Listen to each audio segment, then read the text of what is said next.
Hello students. तो आज हम लोग बात करने वाले हैं प्रोडक्शन ऑफ एंजाइम्स के बारे में। तो जैसा कि हम जान पा रहे हैं इस सब्जेक्ट में कि enzyme is very important thing and which is helping us a lot for producing them, right. So how we are going to produce them, उनका जो मतलब लैब में हम जब बनाने जाते हैं तो कौन से माइक्रो ऑर्गेनिज्म का इस्तेमाल होता है, किस तरह से उसको फर्मेंटेशन किया जाता है, किस तरह से उसको प्यूरीफाई किया जाता है। ये बहुत ही कॉम्प्लिकेटेड प्रोसेस होता है जिसको हम समझेंगे बहुत ही इजी लैंग्वेज में और इजी स्टेप्स में, ताकि आप एग्ज़ाम में भली भांति एक आंसर दे पाएँ, राइट। तो आज का जो टॉपिक है वह है प्रोडक्शन ऑफ एंजाइम्स। तो यहाँ पे मैंने कुछ स्केमेटिक डायग्राम बना के दिया है। यह लगभग सभी एंजाइम के लिए यूज होता है जो भी हम इस चैप्टर में पढ़ने वाले हैं, राइट।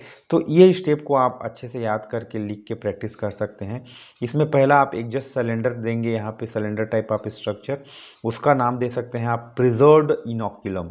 जो भी माइक्रोब्स यूज़ करने वाले हैं उस पर्टिकुलर एंजाइम प्रोडक्शन के लिए उसको यहाँ पे प्रिजर्व करेंगे। इसके बाद एक एरो दे के आप कोनिकल फ्लास्क टाइप का शेप दे सकते हैं जिसका नाम आप देंगे इनोक्युलम डेवलपमेंट। यहाँ पे उसको डेवलप किया जाता है, उसको इंक्यूबेट किया जाता है, ठीक है।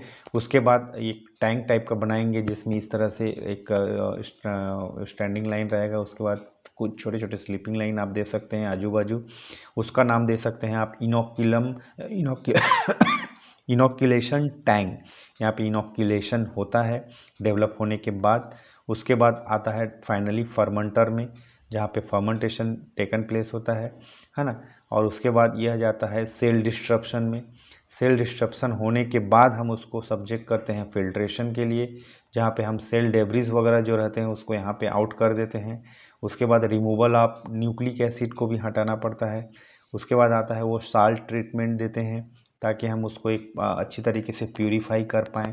उसके बाद कूल स्टोरेज में उसको रखेंगे और फिर से उसको फिल्ट्रेशन के लिए सब्जेक्ट करते हैं और फिर से उसको फाइनल फिल्ट्रेशन करते हैं, क्योंकि filtration is having 2-3 steps here. यहाँ पे फिल्ट्रेशन है, यहाँ पे फिल्ट्रेशन है, यहाँ पे फाइनल फिल्ट्रेशन है।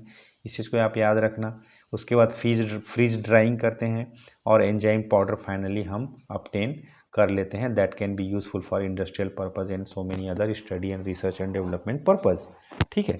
तो यहाँ पे कुछ एंजाइम्स मेंशन किया गया है सिलेबस में जिसको 1 बाय 1 आपको जानना जरूरी होगा, otherwise you may mix the answer. तो इसमें पहला है एमाइलेज। जैसे कि हम जानते हैं कि कार्बोहाइड्रेट के ब्रेकडाउन के लिए, स्टार्च के ब्रेकडाउन के लिए यूज होने वाला ये बहुत ही इंपॉर्टेंट एंजाइम्स है। हमने फार्माकोग्नोसी में भी इसको पढ़ा है ना। तो इसका मतलब यह है कि it catalyse starch breakdown into sugars. तो ये कितने प्रकार के होते हैं? Alpha amylase, beta amylase, gamma amylase and also microbial amylase are very common. तो इसको कैसे बनाया जाता है, how to produce it in to the lab. तो पहला पॉइंट इसमें आप देंगे सिलेक्शन ऑफ स्ट्रेन। कौन सी स्पीसीज का इस्तेमाल करने वाले हैं, बैक्टीरिया या माइक्रो ऑर्गेनिजम्स का, वो बहुत इंपॉर्टेंट है जिससे हमको ये एंजाइम मिलने वाला है। Identify and select high amylase producing strains. Bacteria तो हर बैक्टीरिया लगभग बना लेता है, लेकिन ज़्यादा कौन बनाता है? जैसे कि बैसिलस सबटिलिस जो कि एक बैक्टीरिया है, जो कि ये इस चीज़ के लिए आइडेंटिफाइड है कि ये हाई एमाइलेज प्रोड्यूसिंग स्पीसीज है। इसके बाद दूसरा नंबर है substrate production. Prepare starch rich materials such as as substrate, right. Starch rich material as substrate for microbial growth. अब उनको खाना पीना तो चाहिए ना, तभी तो वो बैसिलस सबटिलिस वहाँ पे बड़ा होगा, अपना कॉलोनी डेवलप करेगा। जैसे कि वीट ब्रांड को हम ले सकते हैं या पोटैटो स्टार्च को ले सकते हैं। तो वो मतलब ये जब बड़ा होगा तो उससे एंजाइम निकलेगा, उसको हम उसको आइसोलेट करेंगे, है ना। थर्ड पॉइंट आप दे सकते हैं फर्मेंटेशन प्रोसेस। जैसे कि liquid medium suitable for the bacteria, like glucose medium हम यहाँ पे रख सकते हैं, तभी वहाँ पे वो अच्छे से मतलब वो सड़ेगा गलेगा और वहाँ से बैक्टीरिया अपना काम शुरू करेंगे और एमाइलेज प्रोड्यूस होगा। फोर्थ है यहाँ पे टेम्परेचर पीएच का बड़ा रोल होता है। ऑप्टिमाइजेशन आपकी कंडीशन फर्मेंटेशन में हम जानते हैं कि अगर वो थोड़ा सा गड़बड़ा गया तो फिर हमको कुछ मिलेगा ही नहीं, है ना। Adjust factor like pH, temperature, aeration and nutrients. ये जस्ट लाइक हम what we are doing culture into the microbiology lab, that kind of thing, because it is fermentation. तो एग्जांपल के लिए यहाँ पे पीएच 6 to 8 रखना जरूरी है अगर हम बैसिलस ले रहे हैं तो। और उसमें 30 to 40 degree centigrade temperature maintain करना पड़ेगा through out the process. Enzyme extraction करेंगे। अब यहाँ पे एंजाइम बन चुका है, यहाँ पे आना, अगर हम ये चीज़ें मेंटेन करके रख देंगे तो separate enzyme from the medium, जो भी आपने लिक्विड मीडियम यहाँ पे लिया हुआ है उससे हम उसको सेपरेट करेंगे थ्रू फिल्ट्रेशन और थ्रू द सेंट्रीफ्यूगेशन। ठीक है, इस तरह से हम उसको कर पाएंगे। उसके बाद है purification. Use methods like ammonium sulphate precipitation और मे बी डायलिसिस और मे बी क्रोमेटोग्राफी। तो इन मेथड्स के द्वारा हम उसको प्यूरिफाई करके एक एंजाइम पाउडर बनाने में कामयाब हो पाएंगे। यह हो गया एमाइलेज का। इसी तरह से एक और एंजाइम्स है, मतलब 4-5 एंजाइम दिया हुआ है सिलेबस में। तो कैटालेज, ठीक है। तो कैटालेज क्या होता है, it decomposes hydrogen peroxide into water and oxygen, ये उसका रोल है, by and protecting the cells from the oxidative damage. ठीक है, तो यह मतलब कितने प्रकार का होता है, मैंगनीज कैटालेज, हेमेक कैटालेज, स्यूडो कैटालेज, है ना। तो ये डिफरेंट टाइप्स के होते हैं। इसका प्रोडक्शन हम लैब में कैसे कर पाएंगे, तो पहला है, इसमें भी वैसे ही चलेगा पॉइंट्स लगभग। Selection of strain, choose organism capable for production of the catalase, for example bacillus subtilis जो हम एमाइलेज में यूज़ किए थे वो यहाँ पे भी यूज़ कर सकते हैं।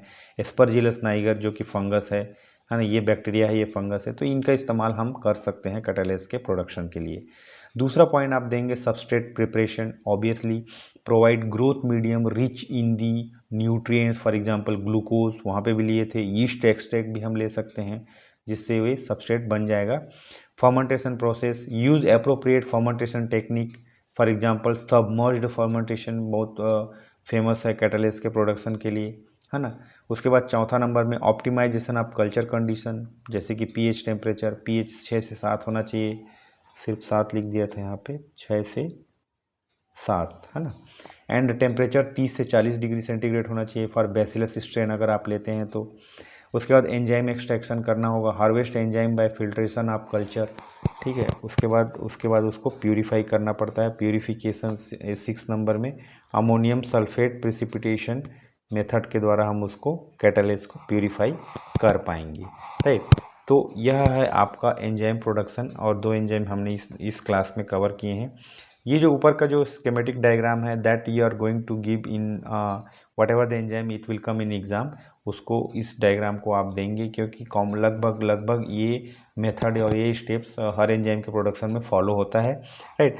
और बेसिकली जो 6 पॉइंट्स यहाँ पे बताया गया है, जैसे कि selection of strain, substrate preparation, fermentation process, optimisation, extraction and purification, वो आपको उस पॉइंट्स में आपको डिस्क्राइब करना चाहिए, जिससे आपका नोट्स स्ट्रांग बनेगा। At the same time it is fulfilling each and every corner of the expected answer.